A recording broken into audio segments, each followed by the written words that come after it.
जय हिंद दोस्तों, आपका आपके YouTube channel A to Z education में स्वागत है। दोस्तों, आज के वीडियो में हम लोग देखेंगे 12वीं क्लास की साइकोलॉजी यानी कि मनोविज्ञान से संबंधित कुछ ऐसे प्रश्न जो कि आपके एग्ज़ाम के लिए काफ़ी महत्वपूर्ण है। दोस्तों, अभी जो है हम लोग चैप्टर बाई चैप्टर प्रश्न को देख रहे हैं पूरे सब्जेक्ट का।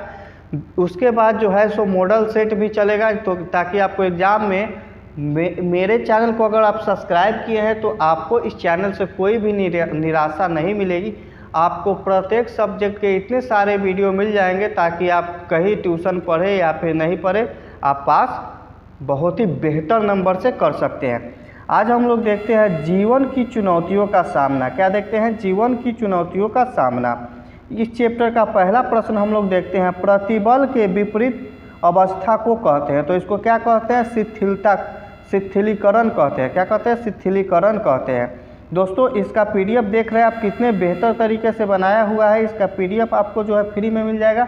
बस आपको क्या करना है कि चैनल को सब्सक्राइब करना है और व्हाट्सएप ग्रुप में शामिल हो जाना है। बस आपको वहीं पे ग्रुप में ही सारे पीडीएफ मिल जाएंगे। चलिए दूसरे प्रश्न देखते हैं। दूसरा प्रश्न है, सामान्य अनुकूलन संलक्षण में अवस्थाएं हैं, यानी कि इसमें जो है कितनी अवस्थाएं हैं? 3 अवस्थाएं। कितनी अवस्थाएं होती हैं? 3 अवस्थाएं होती हैं। तीसरा प्रश्न है, किसने कुंठा आक्रमण सिद्धांत का प्रतिपादन किया? तो ये मिलर तथा डोलार्ड ने किया था। किसने किया था?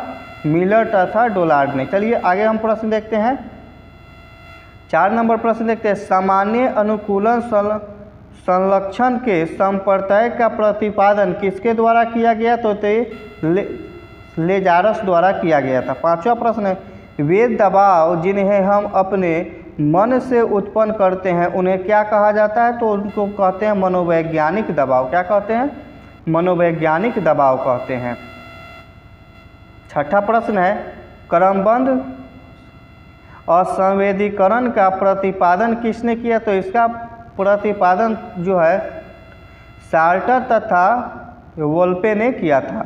17 नंबर प्रश्न, जब व्यक्ति अपनी आवश्यकता की तुष्टि के लिए बाहरी कारकों के साथ उचित समन्वय स्थापित करता है तो उसे कहा जाता है? तो उसको क्या कहता है?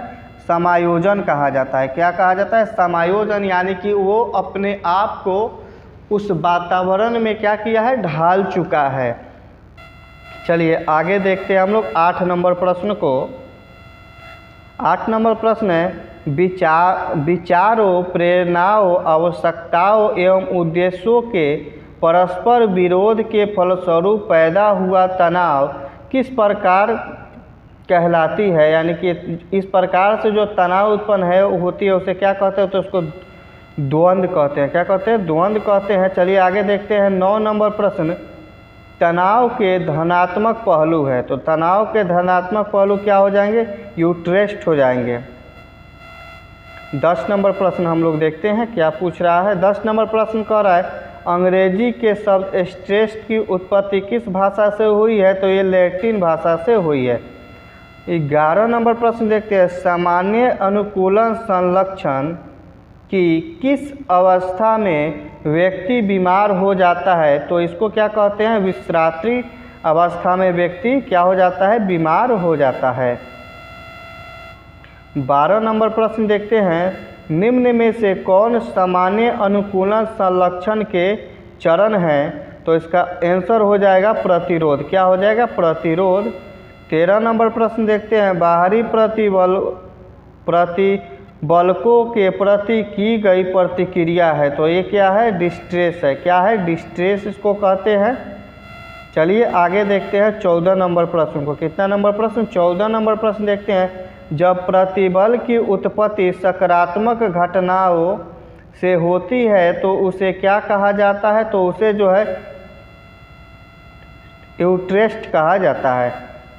आगे हम लोग देखते हैं 15 नंबर प्रश्न को, जब नकारात्मक घटनाओं से प्रतिबल की उत्पत्ति होती है तो उसे क्या कहा जाता है? तो उसको जो है डिस्ट्रेस कहा जाता है। 16 नंबर प्रश्न देखते हैं, जिस उद्दीपक से तनाव उत्पन्न होता है उसे क्या कहते हैं? तो उसको कहते हैं प्रतिबलक या दबावकार, क्या कहते हैं, प्रतिबलक या दबावकार। 17 नंबर प्रश्न देखते हैं। 17 नंबर प्रश्न है, मानसिक रूप से स्वस्थ व्यक्तियों के जीवन में निम्नांकित में से किसकी प्रबल होती है, यानी कि किसकी प्रबलता होती है, तो ये होती है निश्चितता की। 18 नंबर प्रश्न है, सामान्य अनुकूलन संलक्षण में कितनी अवस्थाएं होती है, तो इसमें जो है सो 3 अवस्थाएं होती हैं।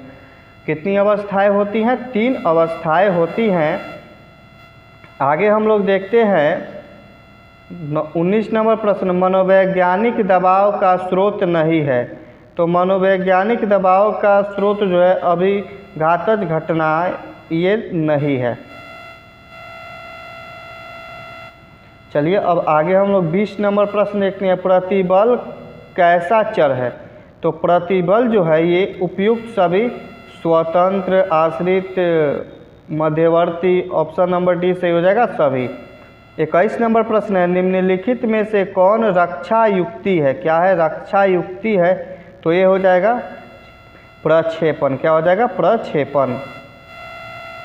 22 नंबर प्रश्न को देखते हैं। 22 नंबर प्रश्न है, निम्नलिखित में से कौन प्रतिबलक का मूल कारण है, क्या है, निम्नलिखित में से कौन प्रतिबलक का मूल कारण है, तो ये हो जाएगा गलत संज्ञान, क्या है, गलत संज्ञान। 23 नंबर प्रश्न है,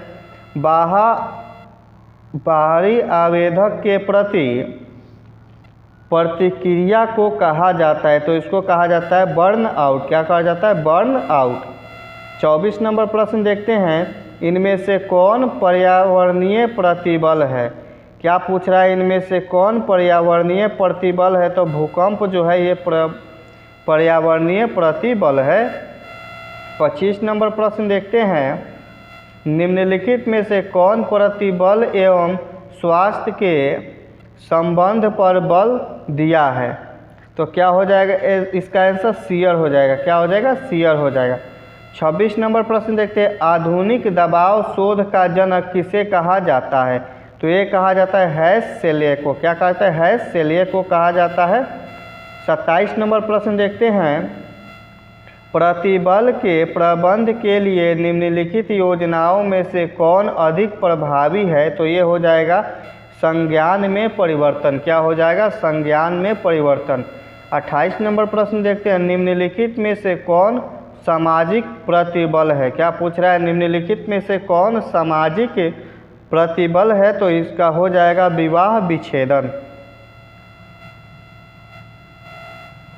चलिए आगे देखते हैं हम लोग 29 नंबर प्रश्न, प्रतिबल का नकारात्मक पहलू क्या होता है, तो इसको पहले ही बताए थे, यूट्रेस्ट होता है। 30 नंबर दोस्तों प्रश्न देखते हैं, तनाव के ऋणात्मक पहलू है, तो तनाव के ऋणात्मक पहलू क्या है, डिस्ट्रेस है। अगला प्रश्न देखते हैं 31 नंबर, तनाव प्रबंध के लिए निम्नलिखित योजनाओं में अधिक प्रभावी है, तो ये कौन सी योजना है, संज्ञान परिवर्तन, संज्ञान में परिवर्तन, क्या होगा, संज्ञान में परिवर्तन।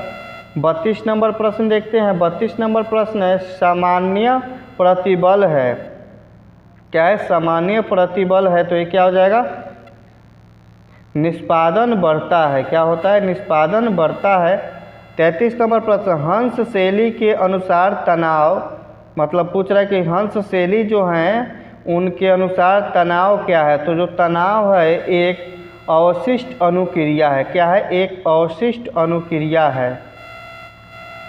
34 नंबर प्रश्न देखते हैं, संवेगात्मक समायोजन का आशय है, ये तो क्या हो जाएगा इसका राइट आंसर, परिस्थिति के अनुसार अपना संवेग व्यक्त करना, क्या हो जाएगा, परिस्थिति के अनुसार अपना संवेग व्यक्त करना। 35 नंबर प्रश्न देखते हैं दोस्तों, दबाव प्रतिरोधी व्यक्ति में कौन विशेषता नहीं पाई जाती है, तो इनमें दुश्चिंता जो है ये नहीं पाई जाती है। अगला प्रश्न देखते हैं 36 नंबर, कुंठा आक्रामकता सिद्धांत किसके द्वारा प्रतिपादित किया गया, तो ये जो है जॉन डोलायर द्वारा प्रतिपादित किया गया था। अगला प्रश्न देखते हैं हम लोग 37 नंबर, तनाव उत्पन्न करने वाले कारक है, तो तनाव उत्पन्न किसके कारण होता है, प्रतिबल के कारण उत्पन्न होता है। 38 नंबर प्रश्न देखते हैं, आक्रमण के कारण कौन नहीं है? तो कौन से नहीं है? तो शरीर क्रियात्मक तंत्र जो है आक्रमण के सिद्धांत नहीं है। चलिए 39 नंबर प्रश्न को देखते हैं, लक्ष्य प्राप्ति में बाधा और आवश्यकताओं एवं अभिप्रेरकों के अवरुद्ध होने से उत्पन्न होता है। तो ये क्या होता है? तो ये कुंठा उत्पन्न होता है। क्या होता है दोस्तों? कुंठा जो है इससे उत्पन्न होता है। आगे हम लोग 40 नंबर प्रश्न देखते हैं, किसी वस्तु को खोने का बोध है। क्या है? किसी वस्तु को खोने का बोध है। तो इसका आंसर क्या हो जाएगा? वचन। क्या हो जाएगा? वचन। दोस्तों आज के वीडियो में बस 40 प्रश्न को ही देखते हैं। अगर वीडियो पसंद आई हो तो आप अपने YouTube चैनल को सब्सक्राइब कर दीजिए और साथ में लगे बेल आइकन को भी दबा दीजिए, ताकि आपको इसी प्रकार से आने वाले वीडियो का नोटिफिकेशन मिलते रहे। धन्यवाद।